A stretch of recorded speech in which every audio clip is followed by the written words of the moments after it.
মুখ্যমন্ত্রী হয়ে যোগী আদিত্যনাথ ঘোষণা করেন উত্তরপ্রদেশের সমস্ত বেআইনি কসাইখানা বন্ধ করে দেওয়া হবে, কিন্তু অনেক জায়গায় বৈধ কসাইখানা এমনকি মাছ মাংসের দোকানও বন্ধ করে দেওয়া হচ্ছে বলে অভিযোগ।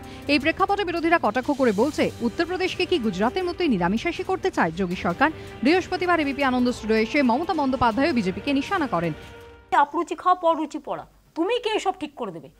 পর্যবেক্ষকদের একাংশের মতে উত্তরপ্রদেশে এবার এমন একজন মুখ্যমন্ত্রী যিনি হিন্দুত্বের পোস্টার বয় বলে পরিচিত। তাঁর আমলে এভাবে কসাইখানা থেকে মাছ মাংসের উপর কোপ পড়ার অভিযোগে দেশ জুড়ে বিতর্ক তৈরি হয়েছে। খাবার অধিকারও আমার মৌলিক অধিকার। আমি কি খাবো সেটা আমার উপরে নির্ভর করে।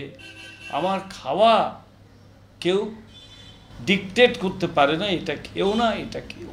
সবাই যদি নিরামিষ খেতে শুরু করে তাহলে তো শাক পাতার দামও বাড়তে থাকবে। সবকা সাথ সবকা বিকাশ নরেন্দ্র মোদীর এই স্লোগানকে সামনে রেখেই তিনি সরকার চালাবেন বলে প্রতিশ্রুতি দিয়েছেন। অথচ তারই প্রশাসন আমিষ খাবারের বিরুদ্ধে কোমর বেঁধে নেমে পড়েছে বলে অভিযোগ। বিরোধীদের কটাক্ষ, এ তো সেই ভেদাভেদেরই রাজনীতি।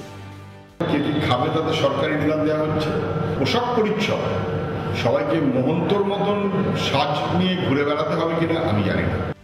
বিজেপির পাল্টা দাবি, কে কি খাবে সে বিষয়ে মোটেই যোগী সরকার হস্তক্ষেপ করছে না।